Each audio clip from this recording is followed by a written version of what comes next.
നമ്മുടെ ആരൻകുട്ടന് വൈകുന്നേരം ഇന്ന് ഞാൻ പറഞ്ഞില്ലേ കഴിഞ്ഞ ദിവസം ജീരകശാല അരി കൈമ റൈസ് ഒരു 2-3 മാസമായിട്ട് ഇവിടെ ഇരിക്കുവാണേ.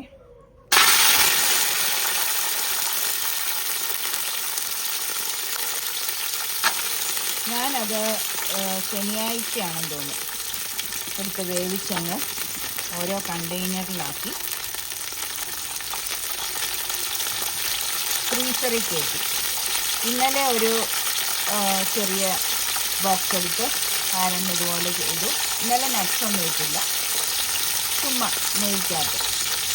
ഇന്നതാ നെയ്യിട്ട് നട്ട്സും മുന്തിരിയിട്ട് ഇച്ചിരി സവാളയിട്ട്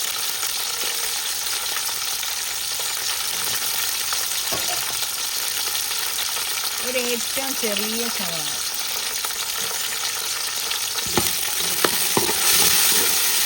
ഇതിൻ്റെ കൂടെ തന്നെ ഇടുക കേട്ടോ.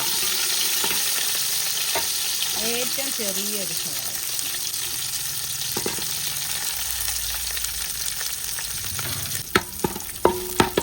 നമുക്ക് വേവിച്ച് വെച്ചിരിക്കുന്ന ഉപ്പിട്ട് വേവിച്ച് വെച്ചിരിക്കുന്ന റൈസ് ഇട്ട്. അപ്പോൾ അത് റെഡി ആയിട്ടുണ്ട്. ഞാൻ തീ കുറച്ച് മൂടി വെച്ചിരിക്കുമായിരുന്നു. അപ്പോൾ അത് നല്ല ഭംഗിയായി കണ്ടോ. നിങ്ങളിങ്ങനെ ചെയ്യണം, എളുപ്പമുണ്ടല്ലോ. നമുക്കിത് വേവിച്ച് ആറിച്ചിട്ട് കണ്ടെയ്നറിലാക്കി ഫ്രീസറിൽ വെച്ചാൽ രാവിലെ എഴുന്നേൽക്കുമ്പം എടുത്ത് മേശപ്പുറത്തോട്ട് വെച്ചാൽ മതി. എന്നിട്ട് കൊച്ചു സ്കൂളിൽ നിന്ന് വരുമ്പം, പിള്ളേർ സ്കൂളിൽ നിന്ന് വരുമ്പോൾ നമ്മളത് ഇതുപോലെ ഒരു ഉരുളിക്കകത്തിട്ട് നട്ട്സും മുന്തിരിയും സവാളയും കൂടി ഇട്ട്, പിള്ളേർക്ക് വേറെ പച്ചക്കറികൾ ഇടുന്ന ഇഷ്ടമുള്ള പിള്ളേരാണ്, അതൊക്കെ ഇട്ട് മല്ലിയിലൊക്കെ ഇട്ട് സുഖമായിട്ട് നല്ല സൂപ്പറായിട്ട് കഴിക്കാം.